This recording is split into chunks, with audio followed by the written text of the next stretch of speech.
안녕하세요. 느린 사람의 기록입니다. 오늘 하루 여러분의 시간은 어떻게 흘러갔나요? 남들의 속도에 맞추려 숨가쁘게 달리느라 정작 내 마음이 어디쯤 와 있는지 살피지 못한 채 이 밤을 맞이하진 않으셨나요? 창밖에 소음이 잦아들고 방 안의 조명을 조금 낮춘 이 시간, 이제는 무거운 신발을 벗고 세상이 요구했던 강한 나의 모습도 잠시 내려놓으셔도 괜찮아요. 이 영상을 보시는 여러분의 마음속에 오늘 하루의 피로 대신 따뜻한 치유와 회복의 기운이 스며들길 바랍니다. 잠들기 전 이 고요한 시간이 당신의 멍든 마음을 가만히 쓰다듬어주는 포근한 이불이 되었으면 좋겠어요. 우리는 가끔 스스로에게 너무 가혹할 때가 있죠. 실수했던 순간을 곱씹고 상처받았던 말을 되새기며 밤을 지새우기도 하니까요. 하지만 여러분, 이것 하나만은 꼭 기억해 주세요. 밤이 깊을수록 별은 더 선명하게 빛난다는 사실을요. 당신이 지금 겪고 있는 그 어둠도 사실은 당신이라는 별이 빛나기 위해 꼭 필요한 배경일지도 모릅니다. 오늘 제가 기록할 인물은 우리 시대의 가장 영향력 있는 여성이자 억만장자로 불리는 오프라 윈프리입니다. 사람들은 그녀의 화려한 성공에 감탄하지만 저는 그녀가 그 화려함 뒤에 숨겨진 지독한 어둠을 어떻게 견뎌냈는지 그 느린 회복의 과정에 주목해 보려 해요.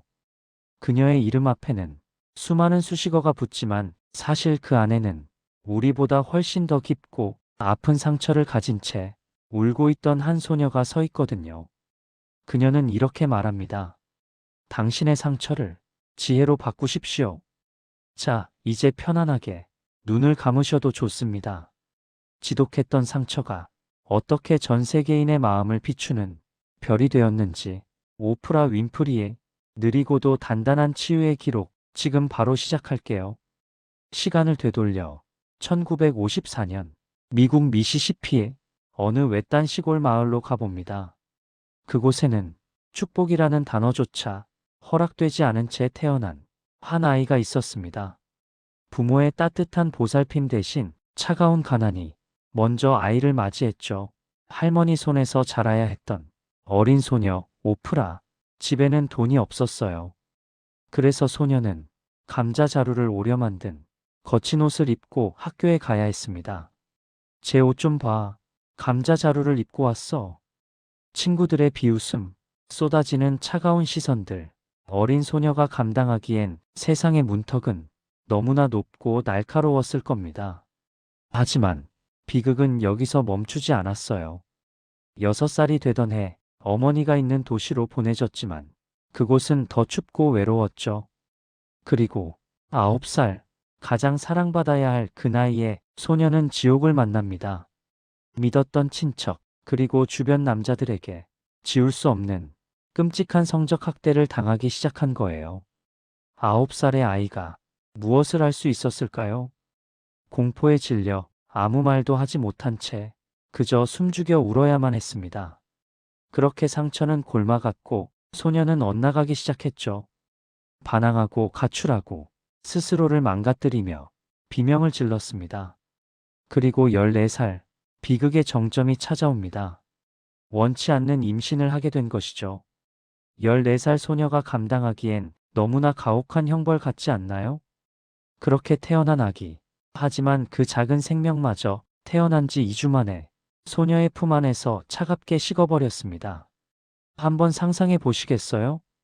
인형을 가지고 놀아야 할 14살의 소녀가 자신의 아이를 땅에 묻으며 느껴야 했을 그 처절한 무력감을 말입니다. 그녀는 스스로를 실패자라고 불렀습니다. 세상은 기다렸다는 듯 그녀를 향해 손가락질했죠. 저 아이의 인생은 이제 끝났다. 더 이상 볼 것도 없는 밑바닥 인생이다. 그 어둠 속에서 소녀는 얼마나 많은 밤을 눈물로 기록했을까요? 누구에게도 말하지 못한 채 자신의 존재 자체가 수치라고 느끼며 그저 숨을 쉬는 것조차 버거웠던 그 긴 세월을 말입니다. 하지만 여러분, 인생의 기록은 끝날 때까지 끝난 게 아닙니다. 세상이 등을 돌리고 자신조차 스스로를 포기하려 했던 그 절벽 끝에서 소녀는 아주 느리게, 아주 천천히 고개를 들기 시작했어요. 그녀의 안에는 세상 그 누구도 뺏어갈 수 없는 작은 불꽃이 하나 남아 있었거든요. 가장 낮은 곳에서, 가장 아픈 곳에서 비로소 터져나오기 시작한 그녀만의 진실된 고백, 바로 말의 힘이었습니다. 성인이 된 오프라 앞에는 이제 꽃길이 펼쳐질 것만 같았습니다. 지역 방송국의 뉴스 앵커, 흑인 여성에 대한 편견이 가득했던 그 시절, 그것은 정말 기적 같은 성취였죠. 하지만 삶은 늘 그렇듯 예상치 못한 곳에서 우리를 시험에 들게 합니다. 오프라에게 뉴스는 그저 읽어야 할 원고가 아니었어요. 화재로 모든 것을 잃은 이재민의 망연자실한 표정, 가족을 떠나보낸 이들의 통곡 소리, 그녀는 그 모든 현장에서 자꾸만 원고 대신 눈물을 흘렸습니다. 차가운 이성과 객관성이 생명인 뉴스 데스크에서 그녀의 눈물은 환영받지 못했죠. 방송국 상사들은 그녀를 몰아붙였습니다. 뉴스는 사실을 전하는 곳이지 당신 감정을 배설하는 곳이 아니야. 당신은 앵커 자격 미달이야. 결국 그녀는 뉴스 자리에서 쫓겨나듯 밀려나고 맙니다. 아무도 보지 않는 아침 시간대, 시청률조차 나오지 않아 곧 폐지될지도 모르는 초라한 토크쇼로 좌천된 것이죠. 모두가 실패라고 말했어요. 이제 끝이구나 싶었을 겁니다. 하지만 그 낮은 곳에서 예상치 못한 반전이 시작됩니다. 누구보다 아파본 적이 있었기에 그녀는 출연자의 떨리는 손을 외면할 수 없었던 거예요. 무미건조하게 질문을 던지는 대신 그녀는 출연자의 눈을 맞추고 진심으로 물었습니다. 그때 얼마나 아프셨나요? 당신은 혼자가 아니에요. 사람들은 당황했습니다. 하지만 이내 안도했죠. 텔레비전 속에서 처음으로 자신들의 아픔을 진심으로 이해해주는 사람을 만났으니까요. 세상이 너무 감정적이다라며 손가락질했던 그녀의 단점이 사실은 다친 마음을 여는 가장 강력한 열쇠였던 셈입니다. 그녀는 훗날 이때의 깨달음을 담아 이렇게 말했습니다. 당신이 누구인지 아는 것, 그것이 가장 큰 힘입니다. 1986년 마침내 그녀의 이름을 내건 전설적인 무대 오프라 윈프리 쇼가 시작됩니다. 누구보다 당당했고 누구보다 화려했죠. 하지만 그 눈부신 조명 아래 서 있던 오프라의 가슴 속엔 여전히 아무에게도 보여주지 못한 낡은 자물쇠가 걸린 상자가 하나 있었어요. 그 상자 안에는 9살의 어린 소녀가 겪었던 차마 입 밖으로 꺼내지 못한 끔찍한 기억들이 웅크리고 있었죠. 그러던 어느 날이었습니다. 스튜디오에는 아동 학대의 상처를 안고 살아가는 피해자들이 출연했어요. 그들이 눈물로 쏟아내는 고통스러운 사연을 듣던 오프라의 심장이 요동치기 시작했습니다. 수십 년간 겹겹이 쌓아올린 방어벽이 무너져 내리는 순간이었죠. 그녀는 원고에도 없던 말을, 아니, 평생을 숨겨왔던 자신의 진실을 마이크 앞에 꺼내놓기 시작했습니다. 사실은 저도 그랬습니다. 저 역시 9살 때 믿었던 이들에게 그런 일을 당했습니다.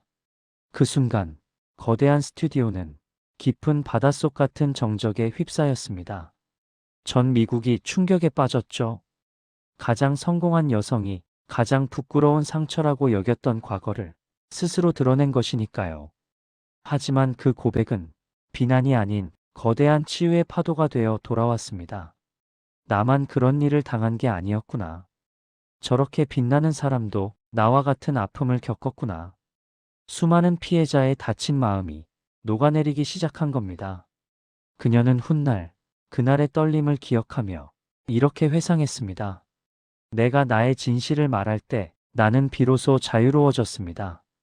비밀을 지키기 위해 소모했던 그 엄청난 에너지를 이제는 자신을 사랑하는데 쓰기로 한 거예요. 상처를 부정하는 것이 아니라 그 상처까지도 나의 일부로 받아들이는 순간 그녀의 삶은 기적처럼 변했습니다. 그녀는 이제 혼자 숨어 우는 소녀가 아니었습니다. 세상의 모든 눈물을 닦아주고 상처받은 영혼들을 안아주는 위대한 치유자가 된 것이죠. 세상의 정점에 서서 모든 것을 다 가진 것처럼 보이는 그녀. 하지만 지금도 매일 밤 빼놓지 않는 아주 작고 소박한 습관이 하나 있답니다. 화려한 파티도 거창한 계획도 아니에요. 그저 낡은 일기장을 펼쳐들고 오늘 하루 고마운 순간 5가지를 가만히 적어 내려가는 일. 바로 감사일기입니다. 억만장자가 된 지금도 그녀의 일기장에는 거창한 성공의 기록들이 담겨 있지 않아요. 오늘 아침 내 곁에서 피어오르던 커피의 따스한 온기에 감사합니다. 길을 걷다 우연히 마주친 이름 모를 꽃에 눈부신 노란색에 감사합니다. 힘겨운 일과를 마치고 무사히 집으로 돌아와 평온한 숨을 내쉴 수 있음에 감사합니다. 어쩌면 너무 사소해서 우리가 쉽게 흘려보냈던 찰나의 순간들이 그녀에게는 삶을 지탱하는 가장 거대한 뿌리가 된 거죠. 오프라는 우리에게 말합니다. 당신이 이미 가진 것에 감사하기 시작하면 신비롭게도 더 많은 것을 갖게 될 것입니다.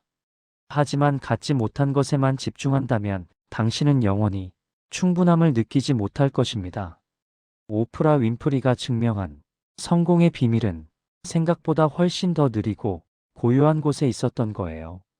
매일매일 자신의 삶을 소중히 기록하는 마음, 어제의 상처를 오늘의 감사로 다독여주는 인내, 그리고 남들의 속도에 휘둘리지 않고 나만의 작은 기쁨들을 하나씩 쌓아 올린 시간의 결과였던 겁니다. 느린 사람의 기록을 함께 해주시는 여러분, 오늘 우리가 함께 살펴본 오프라 윈프리의 인생은 어떠셨나요? 그녀가 지나온 그 지독한 어둠의 터널을 보며 저는 문득 이런 생각을 했습니다. 어쩌면 우리에게 닥친 시련은 우리를 무너뜨리려는 벌이 아니라 우리의 그릇을 더 크고 깊게 빚어내기 위한 따뜻한 손길일지도 모른다는 것을요. 그녀에게 9살의 상처와 14살의 절망이 없었더라면 그녀가 전 세계인의 아픔을 제 일처럼 안아줄 수 있는 그 넓은 품을 가질 수 있었을까요? 혹시 지금 남들보다 너무 느리게 가고 있다는 생각에 불안하신가요? 주변 사람들은 저 멀리 앞서가는데 나만 여전히 제자리 걸음인 것 같아 초조한 밤을 보내고 계시는가요? 부탁드릴게요. 스스로를 너무 다그치지 마세요. 인생은 100m 달리기 경주가 아니라 나만의 무늬를 그려나가는 긴 여정이니까요. 중요한 것은 얼마나 빨리 가느냐가 아니라 내가 지금 어느 방향을 향해 걷고 있느냐 하는 것입니다. 오프라 윈프리는 우리에게 이런 말을 남겼습니다. 인생에서 가장 큰 모험은 당신이 꿈꾸는 삶을 사는 것입니다. 여러분이 꿈꾸는 삶은 화려한 1등이 아닐지도 몰라요. 그저 오늘 하루를 무사히 버티고 내 곁의 사람들에게 따뜻한 말을 건네며 나의 아픔을 조금씩 지혜로 바꾸어 나가는 것. 그것만으로도 당신은 이미 세상에서 가장 용기 있는 모험을 하고 계신 겁니다. 당신이 겪고 있는 오늘의 고통도 언젠가 누군가에게는 가장 따뜻한 위로의 기록이 될 테니까요. 오늘도 자신의 자리를 묵묵히 지키며 남들의 시선에 흔들리지 않고 느리지만 단단하게 걸어가시는 당신을 진심으로 응원합니다. 다음 기록에서는 7번 넘어지고도 8번 다시 일어난 한 남자의 이야기를 전해드리려 합니다. 빈털터리 이민자에서 수천억 자산가이자 글로벌 CEO가 된 기적. 하지만 그는 돈보다 돈을 대하는 마음을 먼저 가르칩니다. 돈은 인격체다. 돈을 깊이 사랑하고 소중하게 다루는 사람에게만 머문다. 부자들의 스승 김승호 회장의 단단한 철학을 들고 다시 찾아올게요. 각자의 속도로 각자의 자리에서 이겨나가는 겉보기엔 느려 보이지만 결코 느리지 않은 느린 사람의 기록이었습니다.